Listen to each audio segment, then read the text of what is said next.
Helo pawb, fi Iolo Williams ydy Cewri Cymru heddiw a dwi'n edrych ymlaen i atab cwestiynau seren a sbarc, felly ffwrdd â ni.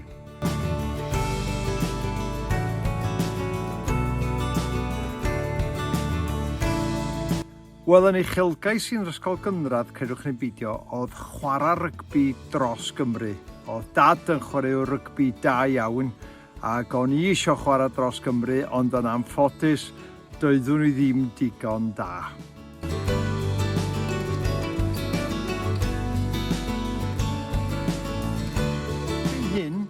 Dwi'n gweithio ym myd teledu yn cyflwyno rhaglenni bywyd gwyllt, ond mwy na dim byd arall, naturiaethwr ydw i a diddordeb ym myd natur.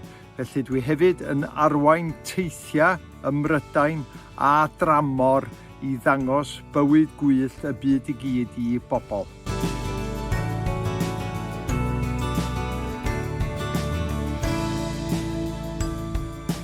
Mae siarad Cymraeg wedi bod yn help mawr i fi.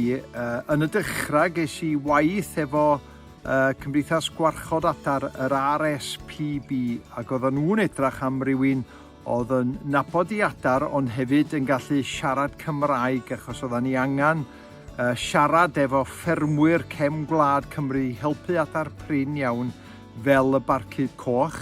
A wedyn y myd teledu, wrth gwrs, dwi'n gwneud rhaglenni S4C. Felly mae siarad Cymraeg wedi bod yn hollol angenrheidiol, yn bwysig iawn i fi yn y fan yna hefyd.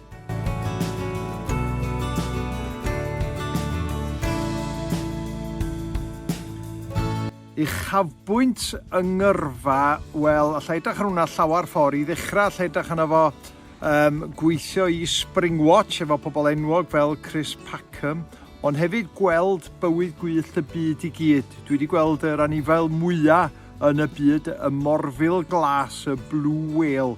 Felly swn i'n dweud bod hwnna'n un o uchafbwyntiau yng ngyrfa i hyd at hyn hefyd.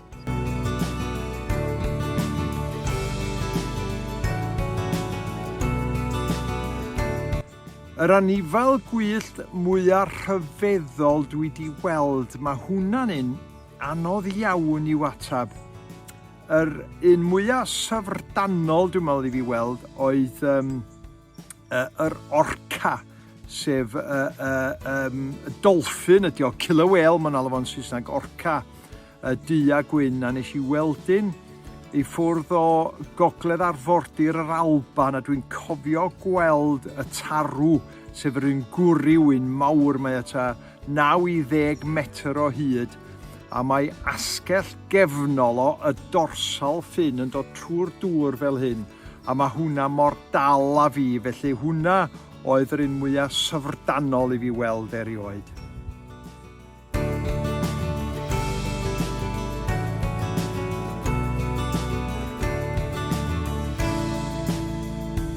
Reit, mae gen i her rwan i seren a sbarc. Dwi isio i chi hel ffeil o ffeithiau am un aderyn o'ch dewis chi.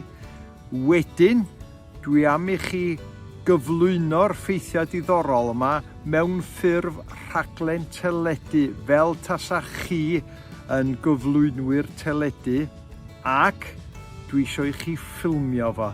Dyna'r her i seren a sbarc.